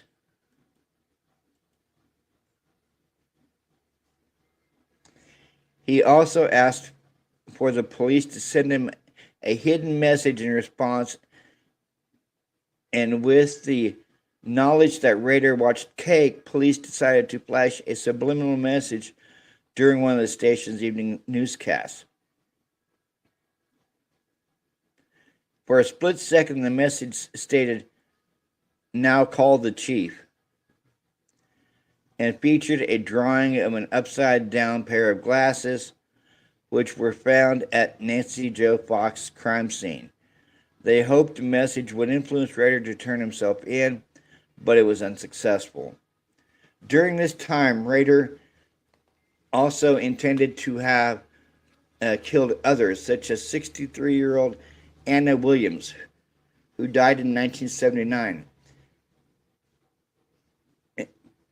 Who in 1979 escaped death by returning home much later than expected. Rader explained during his confession that he became obsessed with Williams and was absolutely livid when she evaded him. He spent hours waiting at her home, but became impatient and left when she did not return home from visiting friends. Maureen Hedge was found on May 5th, 1985. This is his neighbor at East 53rd Street North, between North Webb and North Greenwich Road in Wichita. Rader killed her on April 27th and took her dead body to Christ Lutheran Church, where he was the president of the church council. There he photographed her body in various bondage positions. Rader had previously stored black plastic sheets and other materials at the church in preparation for the murder, and then later dumped the body in a remote ditch. Two women Rader stalked in the 1980s and one whom he stalked in the mid-90s filed restraining orders against him. One of them also changed her address to avoid him.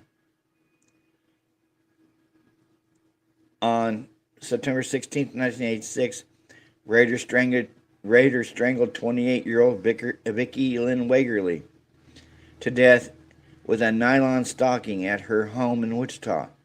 Rader entered the residence by pretending to be a telephone repairman. He rearranged her clothes post-mortem and took a number of photographs of her nude body. Rader's final victim was 62-year-old Doris Earlene Davis, was found dead on February 1st, 1991 at West 117th Street North and North Meridian Street in Park City, Kansas. Rader had killed her on January 19th by strangling her with pantyhose.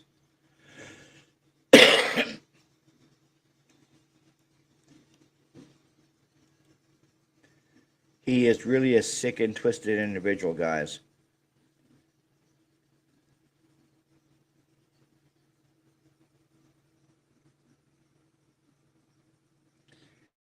He is also suspected on more murders, and there's some cold cases out there that he's suspected of as well.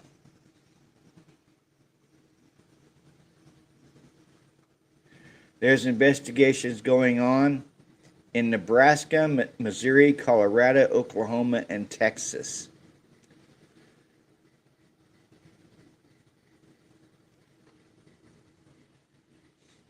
And the FBI and local jurisdictions were at Rader's home, and Rader's former duty stations checked into unsolved cases during Rader's time in the service.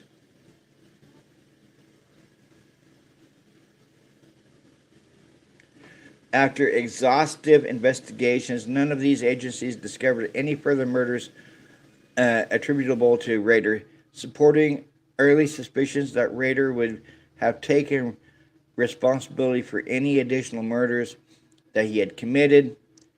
As a result, the 10 known murders were at that point believed to be the only murders for which Rader was actually responsible. Although Wichita police are fairly certain that Rader stalked and researched a number of other potential victims. This includes one person who was saved when Rader called off his planned attack upon his arrival near the target's home due to the presence of construction and road crews. nearby raider stated in his police interview that there are a lot of lucky people, meaning that they had thought about developed various levels of murder plans for other victims. I just wanted to get this out there on exactly how sick of individual Dennis Rader was, and it gives us all a break from Idaho 4. Like always, like, subscribe, and comment to my channel. Hit the bell notification for any new uploads, and please hit the share button. And you,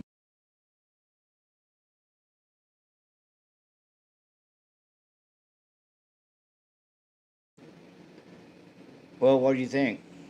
That was great. I loved it. What I'm so intrigued. I mean, when you were saying that they're investigating murders like cold cases and stuff, is that what I mean? That's incredible. I didn't know that in other states. I thought he was like, I didn't realize he was so prolific. Oh yeah, they're investigating for stuff that he did while he was in the Air Force. Oh, And there were some FBI agents and some of the local the law enforcement that actually came to where his house once stood, because his house is now just a barren field. They actually came to the property and started digging. And they were using his daughter Carrie to find out exactly where where the stuff was that they were looking for, and they actually what used to be the backyard. They found several different pieces of evidence, like they found some old nylons that was tied into a garrote. They found like quite a few things that he had buried in plastic bags in his backyard.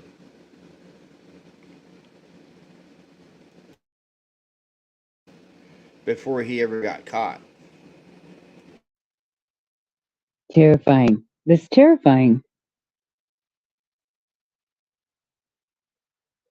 Yeah, just like Twizzle Stick just said. He denies them, but there are other murders he's suspected in. Now I have a question.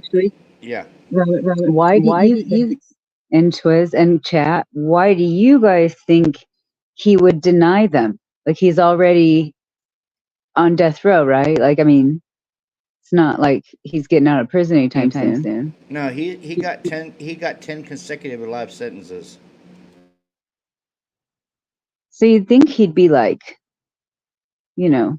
proud, because he's kind of a weirdo, proud guy. Like the way his get up, the stuff he like took pictures in or whatever, dressed up in, like he Bondage. seems yeah, exactly. He's, I guess it's not like weird to everybody. It was weird for him. So like, I mean, why deny it? Eric said maybe because of his daughter.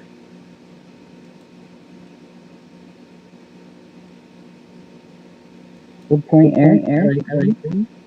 Plus, she wrote a book, right? The daughter wrote a book, I think, about her dad. I don't know the name of it. I could look it up.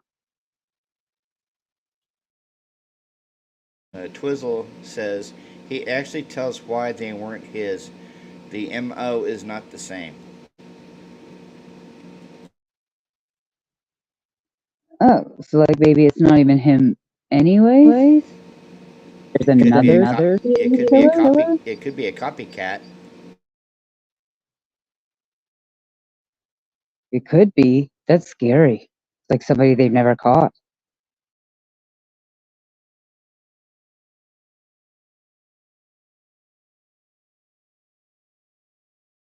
You see, just like Dennis Rader, he is not doing good at all. Um, he's last thing I knew, he's like almost in his 80s. He's refusing to take showers now. He's refusing to eat, and yeah, so he's not doing good. He's like going downhill. I wish AR was here with us so he could tell us, like, if you refuse to, what happens if you refuse to take a shower in prison? Because I have a feeling they like hose you down. They probably still do something not as nice. Well, he's in the El Dorado Supermax, so he's in a one-man cell, and he's locked down 23 hours a day. I love it. I like to think that if he refuses to take showers, somebody comes to his cell and like force bathes him or something. Like there's no, I mean, that becomes like clearly he would like to just take his, maybe, I don't know, I would say like kill himself, but you can't. Or, I mean, the hygiene in prison has got to be, I would assume, somewhat vitamin. Debbie Does Crime says you are beat up by other inmates, but if you're in a one-man cell and you're locked down 23 hours a day, which he is, he has no contact with any other inmates. And as part of his sentencing, he is not allowed to have a TV. He is not allowed to have any newspapers, any magazines, and he if somebody writes him, like say his daughter writes him or something like that, uh, it's heavily looked through. I mean, when you have mail that come in, when someone writes you and you're in prison, uh, the front office that receives the mail has every right to open your mail and read the letter, and if they see something in there that they don't approve of, they will take either a sharpie or whiteout and blank that section off.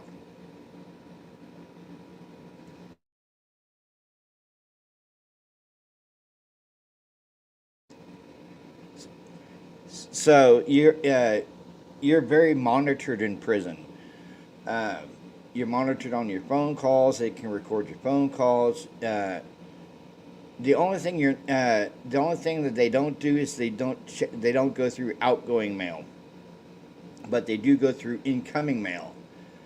So if you have, say you're a guy and you have a girlfriend, and she writes you some hot and steamy letter, uh, there's going to be somebody up in the front office reading that letter before you even get to it. Wait, but if you write her a hot letter, nobody sees it. Yeah, nobody sees it. They only see what's coming into the prison. Weird. Just like when you have a visit, um, when you leave your visit, you're strip searched. What was that case that just happened, you guys, where the lady wrote, I mean, is it still happening? Where the lady wrote a letter to her brother or her mom or something about walking the dogs or whatever, and that was like outgoing mail, right? So is that not read at all? No, it's not red. No, now if you're flagged as a high profile inmate, then they could possibly read it. But if you're just like some Joe Schmo inmate, they won't read the outgoing mail, but they will read the incoming mail.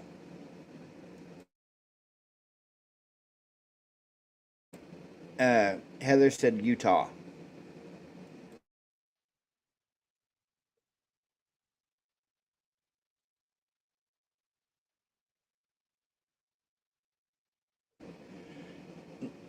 I have a question for Robert. Have you ever heard of the FBI working with YouTubers to solve a crime? Would that ever happen? Um, yeah, no.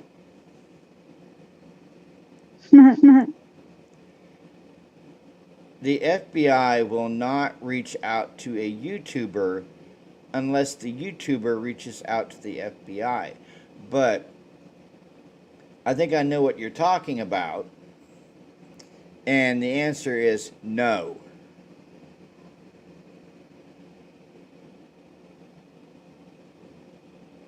I appreciate you. Yeah, I appreciate Unblock Bonnie M. I appreciate the question, and thank you for asking. The answer is no. Whoever said that is a flat out liar. And no, the FBI would never be in a chat.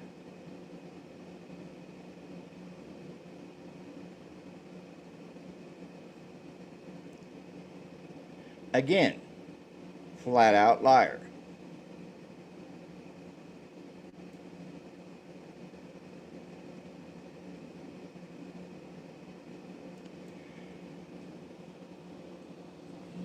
Yeah, that they will use social media platforms, but will not break up with YouTubers.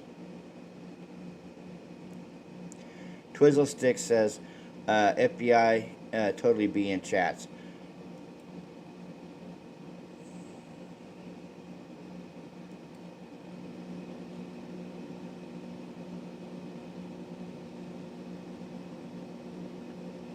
Heather says FBI will engage with chats. I have not seen that.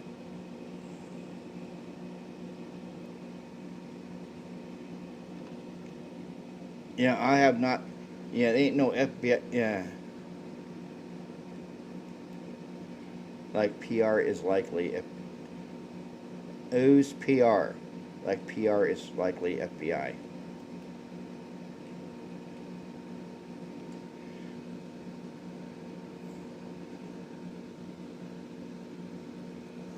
Wait.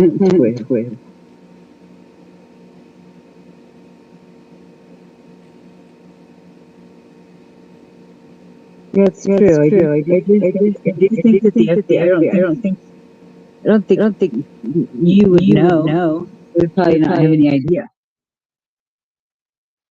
But I wouldn't be surprised if they would go through chats of anything. Yeah, like Papa Roger. Yeah, like stuff like that. That was social media. I think it was Reddit, though. It might have been other forms of social media like chats. But I don't know. I would doubt like local law enforcement may not have those types of skills. Maybe. Does local law enforcement do that, you guys? Yeah, Facebook for sure. I knew that. But I mean, you wouldn't know they were there. Look at the question on the screen.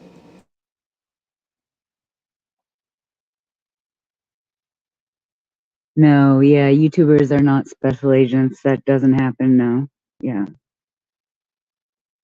Yeah, I mean, not PSYOP, not plants, nothing. No, yeah.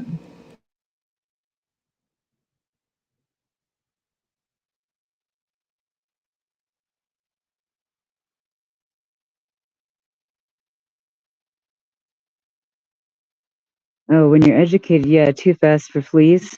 I agree with you. But you're talking about educated people. Heather, could you be the stenographer? Is that the deal? Yeah. But I do know investigators that have YouTube channels. Yeah, absolutely. I can think of a few.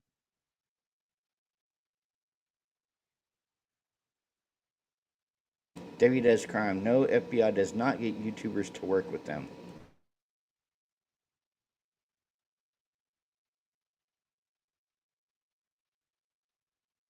Oh, that is true. Also, Debbie does crime. Mental illness presents as people believing they talk to the CIA and FBI. That's very true. Did y'all see that? Was it called Wormwood? like the documentary about the CIA agent. They gave him wormwood. I believe that's what it was. I think that's what the movie's called. And he like, I think he jumps out of a window, or he like, I don't remember the actual facts of it now that I'm saying it, but it was something really weird. Like the CIA twisted him up, and he ended up dying. Yeah, wormwood, Eric. That's right. Like Shutter Island, Debbie, except at the end it's real.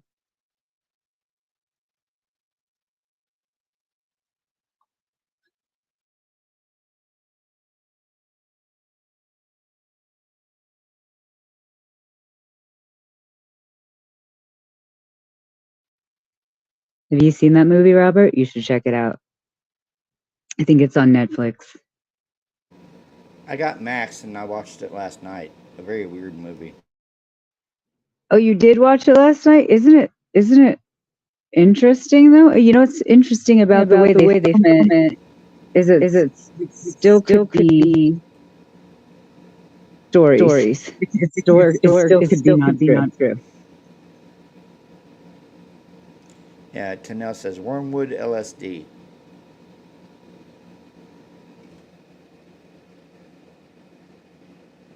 I have some absinthe. Somebody brought me absinthe from Denmark. They went to Denmark. And they bought like little mini bottles of absinthe, and I've had them for like 7 or 8 years. I was like, thank you. I don't know. I'm not gonna drink that, but maybe.